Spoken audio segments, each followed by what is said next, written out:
नमस्कार दोस्तों, आपका स्वागत है मेरे YouTube चैनल कल्पना ठाकुर पोइट्री ब्लॉग में। तो जैसा कि आप सभी जानते ही हैं, हर ब्लॉग में कुछ नया होता ही है और इस बार जो मैं आपके लिए लेकर आई हूँ वो है हमारी प्रकृति के बारे में हम चर्चा करेंगे कि हमारी जो प्रकृति है उसने किस तरह के उपहार हम सभी को दिए हैं। तो देखिए ना, ये जो प्रकृति है वो हमारे चारों ओर फैली हुई है। अगर ये प्रकृति ना होती तो हमारा जीवन शायद संभव ना हो पाता। ये प्रकृति ही तो है जिसने हमें पेड़ पौधे, फल, फूल, पानी, झरने, नदियाँ, ऊंचे ऊंचे पहाड़, ये सब कुछ दिया है और इन्हीं के कारण हमारा जीवन संभव हो पाया है। कल्पना कीजिए आप भी कभी कि अगर ये सब चीज़ें हमारे जीवन में ना होती तो हमारा जीवन कैसा होता। जी हाँ, बिल्कुल हमारा जीवन नश्वर सा हो जाता और हमारे जीवन में कुछ भी नहीं रहता। अब देखिए ना, पानी की ही बात अगर हम करते हैं तो पानी तो हम सभी के दैनिक जीवन में कितना महत्वपूर्ण होता है और इस पानी की ही वजह से हम जीवित भी रह पाते हैं। और ये जो पेड़ है ना, ये जो पेड़ है ये भी हमें बहुत कुछ देते हैं। और देखिए, इससे सबसे पहले तो हमें ऑक्सीजन मिलती है, ये हम और आप सभी जानते हैं। ऑक्सीजन हमें भरपूर मात्रा में मिलती है। इसके अलावा देखिए ना, इसकी पत्तियां हरी भरी है और इससे जो हमारा वातावरण है वो शुद्ध हो जाता है, क्योंकि ये हमारे जो वातावरण में फैली हुई गंदगी है उसे भी निकाल देता है। तो इसकी वजह से जो है हमारा वातावरण शुद्ध होता है और तभी हम शुद्ध जीवन भी जी पाते हैं। और पेड़ पौधों से सिर्फ हवा ही नहीं मिलती, साफ़ हवा ही नहीं मिलती, बल्कि ये वर्षा लाने में भी हमारे लिए काफ़ी फ़ायदेमंद होते हैं। और इससे हमें लकड़ियाँ भी मिलती है, इमारती लकड़ियाँ मिलती है, जिसका दोहन अगर हम आज की बात करें तो अंधाधुंध दोहन कर रहे हैं। और हम ये नहीं सोच रहे हैं कि अगर हम इसी तरह से वृक्षों का दोहन करते रहे, इन्हें काटते रहे, तो कहीं ना कहीं हमारे लिए नुकसान होगा, हमारी जो आने वाली पीढ़ियां हैं उनके लिए भी नुकसानदायक होगा। तो ये सोचने का विषय है कि हमें आखिर करना क्या है। जी हाँ, तो हमें करना है बहुत ही महत्वपूर्ण कार्य, वो है कि अगर हम एक पेड़ काटते भी हैं तो कोई बात नहीं, उसकी जगह आप 2-3 पेड़ लगाइए। और सिर्फ पेड़ लगाने तक ही हमारा कार्य सीमित नहीं रह जाता है। जब हम वो पौधा लगाते हैं ना, तो वो पौधा पूरी तरह से केयर मांगता है, एक छोटे से बच्चे की तरह।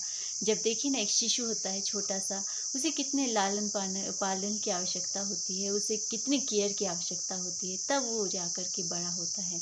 तो उसी तरह से जब हम एक छोटा सा पौधा लगाते हैं तो वो भी केयर मांगता है, उसे भी नियमित तौर पे पानी मिलना चाहिए, सूर्य की रोशनी मिलनी चाहिए, हवा मिलनी चाहिए, तभी जो वो पौधा है वो एक विशाल वृक्ष बन पाता है। और देखिए, हम बागवान भाई हैं, हम ऊपर हिमाचल में रहते हैं, तो यहाँ पर तो जो है सेब का सीज़न अच्छे से लगता है। और यहाँ पर जब हम सेब लगाते हैं तो उसे भी हम एक बच्चे की तरह उसकी केयर करते हैं, तभी वे जो सेब के पेड़ होते हैं बड़े होकर हमें फल देते हैं, जिसका उपयोग हम अपने आर्थिक स्थिति को मजबूत करने के लिए करते हैं। तो इसी तरह से अगर हम बात जल की करें ना, तो जल तो हमारे जीवन के लिए बहुत ही महत्वपूर्ण होता है। तो जल का संरक्षण करना भी हमारे लिए बहुत ही महत्वपूर्ण हो जाता है। क्यों? क्योंकि ये ना सिर्फ हमें, बल्कि हमारी जो आने वाली पीढ़ियां भी है उन्हें भी अगर साफ और शुद्ध जल मिले पीने के लिए, तो ये हमारा उत्तरदायित्व बनता है कि हम अच्छे से जो है जल का संरक्षण करें। जब वर्षा हो तो वर्षा ऋतु में जो जल है उसका संरक्षण करना बहुत ही आवश्यक है। और देखिए, कई तरह की स्कीम ऐसी चलती है जिसमें हमें टैंक बनाने के लिए जो है सहायता मिलती है। तो अगर हम टैंक बनाते हैं, वाटर टैंक बनाते हैं, तो उससे जो है हम पानी उसमें स्टोर करके रख सकते हैं। इसके अलावा जल का पानी जो है और भी सिंचाई के काम भी आ जाएगा। जब हम उसे स्टोर करेंगे तो वो हमारी सिंचाई के काम भी आएगा।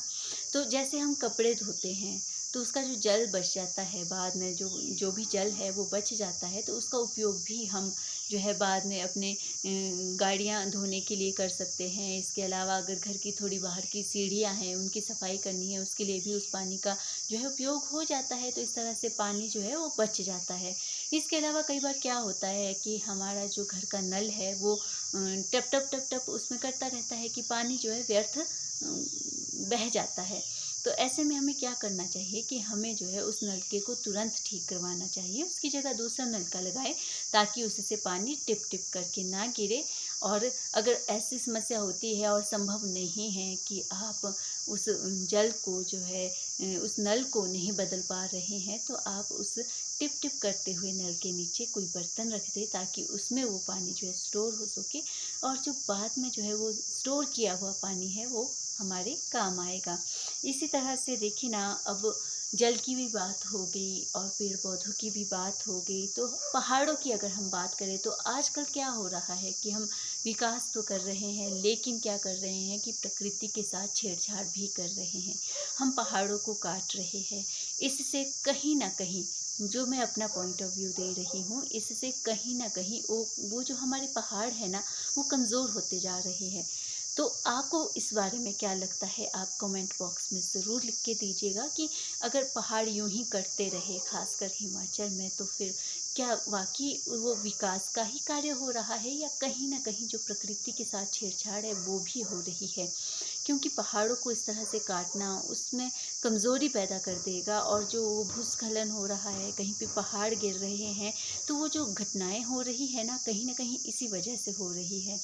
और दूसरी बात ये भी आती है कि हम जो रासायनिक पदार्थ हैं उनका उपयोग करते जा रहे हैं, उससे जो हमारी भूमि है, एक तो उससे जो उसकी उर्वरता है वो घट रही है, और साथ ही साथ जो हमारी मिट्टी है वो विषाक्त भी हो जा रही है।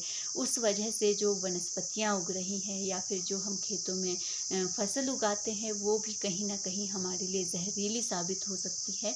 तो इसलिए हम तो यही कहेंगे कि जो ये रासायनिक खेती है, इसको थोड़ा सा विराम देकर अगर हम ऑर्गेनिक खेती की तरफ जाए, तो कहीं ना कहीं वो भी प्रकृति को संरक्षित करने में एक बहुत ही बड़ा कदम साबित होगा। तो ये बात तो हो गई कि हम भूमि को किस तरह से बचा सकते हैं, पहाड़ों को किस तरह से जो है बचा सकते हैं, और पानी को किस तरह से बचा सकते हैं, और साथ साथ पेड़ पौधों को अगर हम अधिक से अधिक लगाते हैं, तो उससे भी कहीं ना कहीं जो है हमारी ये जो प्रकृति है वो प्रसन्न होगी, खुश होगी, और यूं ही जैसे वो उपहार देती आ रही है हमें कई रूप में, और वैसे ही आगे हमारी जो आने वाली पीढ़ियां हैं ना, उनके लिए भी उपहार लेकर आएगी। तो हम तो यही उम्मीद करते हैं कि प्रकृति हम पर प्रसन्न रहे और अपना वो रौद्र रूप धारण ना करे।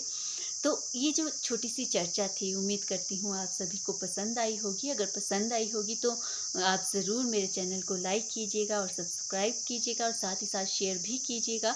और इसी तरह की छोटी छोटी चर्चाएं हम आगे वीडियो में करते रहेंगे।